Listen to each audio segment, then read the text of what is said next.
हम यहाँ पर एक बस में बैठे हुए हैं और आप देख पा रहे होंगे कि हमारे जो आज के मुसाफिर या यात्री है, पैसेंजर्स, बहुत ही अलग किस्म के हैं। ये सारे स्कूल के स्टूडेंट्स हैं जो यहाँ पर एक मोबाइल म्यूजिक बस में म्यूजिक सीखने आए हैं। उसी दौरान हम बात करेंगे द साउंड स्पेस के जो सिंगिंग टीचर्स हैं आरती और प्रतीक्षा से, आज समझने के लिए कि ये कॉन्सेप्ट साफ तौर पर क्या है और उनका रोल क्या है। आरती जी, पहले तो बात करने के लिए धन्यवाद। आप यहाँ पर एक टीचर है, आप इन बच्चों को म्यूजिक सिखाते हैं, ये क्या कॉन्सेप्ट है और आप यहाँ पर कितने समय से हैं? एक्चुअली मैं यहाँ पर अभी 8 सालों से काम कर रही हूँ, लाइक 7 ईयर्स से मैं यहाँ पर टीचर हूँ। बट ये हमने प्रोग्राम स्टार्ट किया है लाइक लास्ट ईयर से और ये बहुत अच्छी तरह से जा रहा है। बच्चों को बहुत अच्छा लगता है जब हम उन्हें म्यूजिक सिखाते हैं, because they don't get music in school. उनको स्कूल में ये म्यूजिक नहीं मिलता है, पर अभी यहाँ से मतलब हम उनको म्यूजिक देना चालू किया है, तब से बच्चों को इंटरेस्ट आया है कि कुछ नया सीखने मिलेगा उनको हमारे साथ, तो दे कम हियर और अच्छा इंजॉय करते हैं। प्रतीक्षा जी, आपकी कहानी भी बड़ी मजेदार है। आप खुद यहाँ पर एक स्टूडेंट रह चुकी है, आपने म्यूजिक सीखा है और आप आज खुद टीचर बनकर बच्चों को सिखा रहे। क्या कहना चाहेंगे? आपका जो तजुर्बा है, आपका अनुभव या एक्सपीरियंस कैसा रहा है बच्चों के साथ काम करके और साउंड स्पेस के कॉन्सेप्ट में इन्वॉल्व होके? तो मैं बहुत शुक्रिया हूँ कि जो मैंने सीखा वो मैं आगे बच्चों को सिखा सकती हूँ द साउंड स्पेस की तरफ से। और जो मुझे मतलब हमारे यहाँ क्लासेस वगैरह नहीं होते थे स्कूल्स में एंड ऑल, और इनको भी ये है फ्री ये है, तो इनको फ्री म्यूजिक सीखने मिलता है। जैसे मैंने अनुभव किया ये साउंड स्पेस के साथ, वैसे अभी ये भी कर रहे हैं। हमने स्टार्ट में देखा कि एक किस्म का वार्म अप या रियाज था, जो जिसे नमस्ते सॉन्ग भी कहा जा सकता है। वो एग्जैक्टली क्या था? सारे बच्चे आपके साथ घुल मिल के अच्छे से कर भी रहे थे। यस, एक्चुअली हम उनके जब आते हैं तब हमें ग्रीटिंग करना होता है, like whenever we greet each other, like हम सब, जैसे भी आपको भी मैं मिली, मैंने आपको हाय हेलो जैसे भी किया, तो ये भी एक हमारा तरीका है कि जब हम एक साथ आते हैं we sing hello songs and then we go further with other things like doing Om, like making them calm, थोड़ा वार्म अप करते हैं उनके साथ, सारे गमा आरोह अवरोह करते हैं and then we go through the songs which we like plan before the class.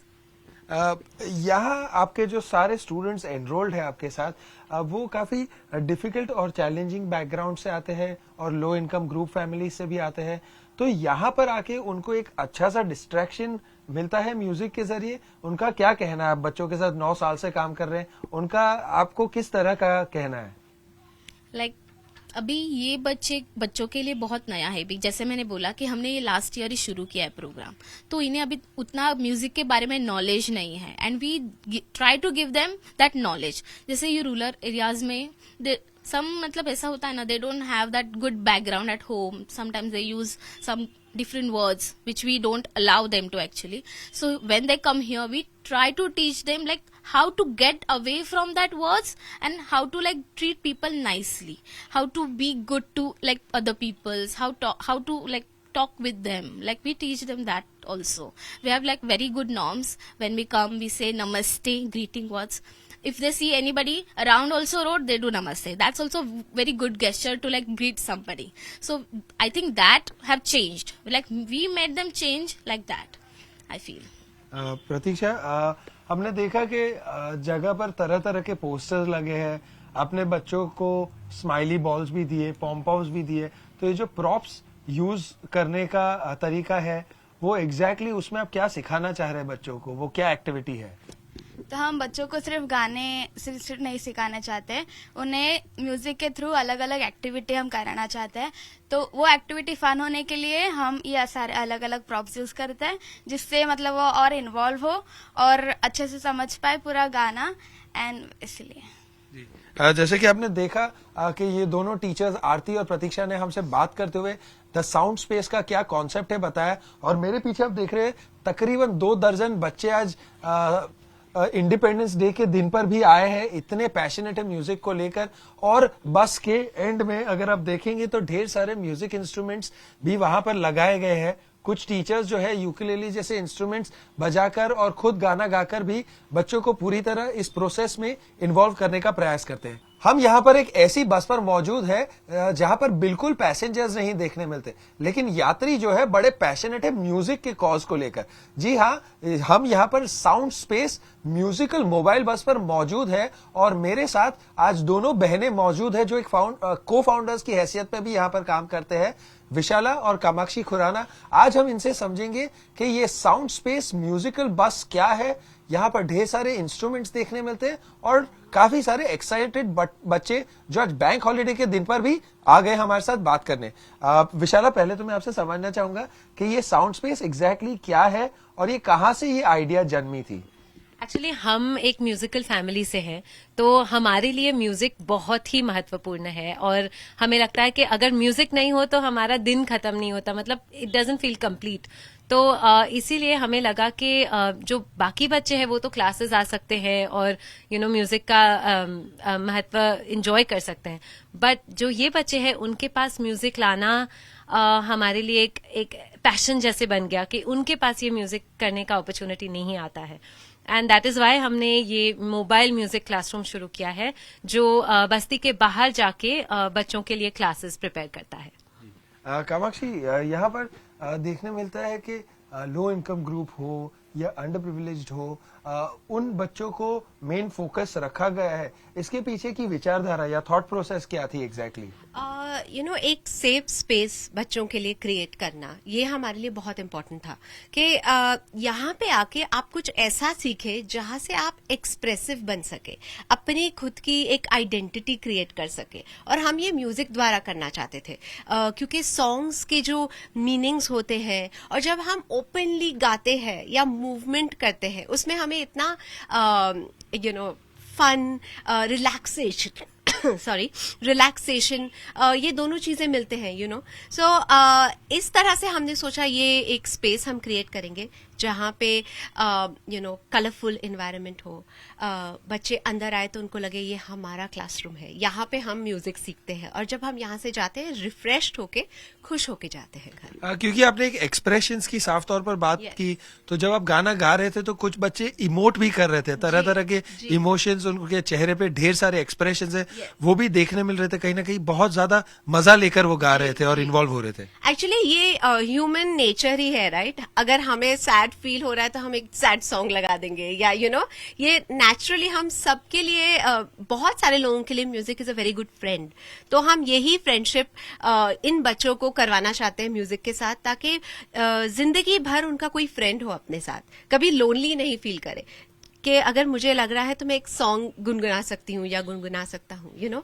This kind of idea हम बच्चों के साथ शेयर करना चाहते थे। विशाला, आप किस तरह के स्कूल्स या एनजीओ के साथ टाई अप करते हैं और ये हफ्ते में कितने दिन ये क्लासेस होते हैं, इसका क्या थोड़ा और कॉन्सेप्ट विस्तार में डिटेल में बताइए। तो बस जो है वो अलग बस्तीज में जाता है। एट द मोमेंट जो 1 साल से हम बस्तीज में जा रहे हैं, 5 बस्तीज हैं, शिमला नगर एंड कफ परेड में जगह है, अभ्युदय नगर में जगह है, एक वर्ली में जगह है। तो 5 days a week ये बस 5 जगह जा रही है।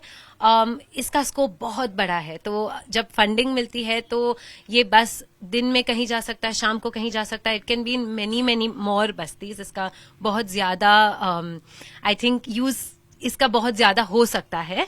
आउटसाइड ऑफ द बस हम दूसरी जगहों में भी काम करते हैं, जैसे कि आकांक्षा फाउंडेशन, जय वकील फाउंडेशन, जहां हमारी टीचर्स जाते हैं और अलग अलग बच्चों के साथ काम करते हैं।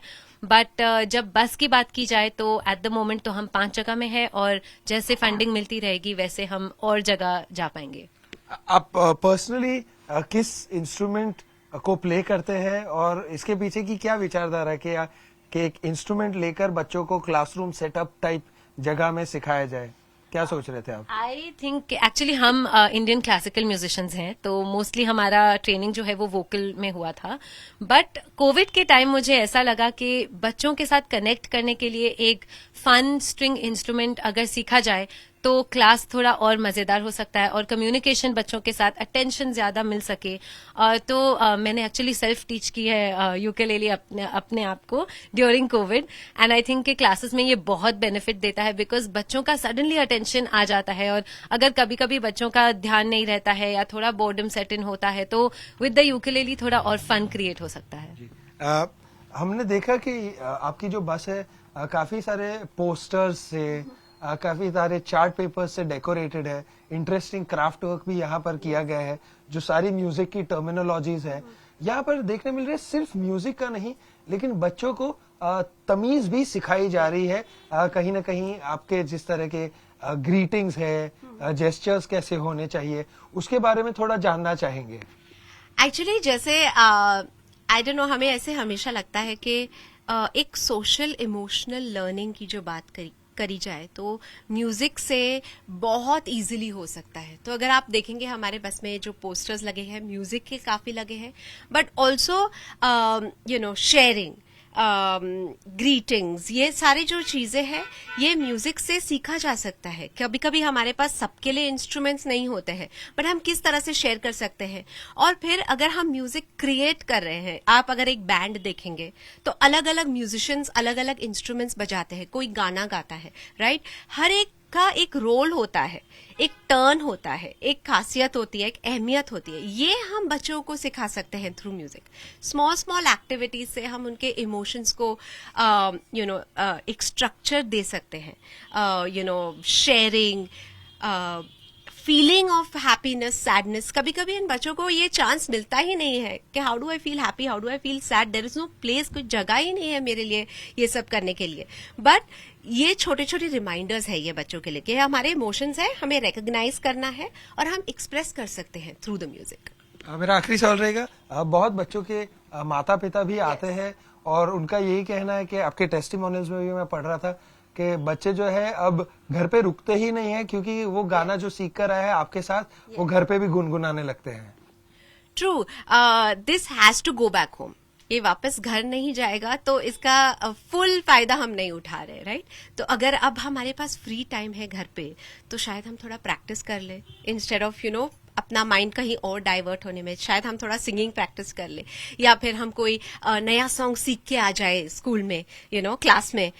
तो घर पे, और फिर एक एनवायरनमेंट भी क्रिएट हो जाता है घर पे। अगर मैं म्यूजिक अपने एनवायरनमेंट में ले आऊं तो जो एटमॉस्फेयर है घर का चेंज हो सकता है। आप दोनों का बहुत बहुत धन्यवाद बात करने के लिए और ढेर सारी शुभकामनाएं। कैमरामैन महेश मौर्य के साथ देव कोटक, आज तक, मुंबई।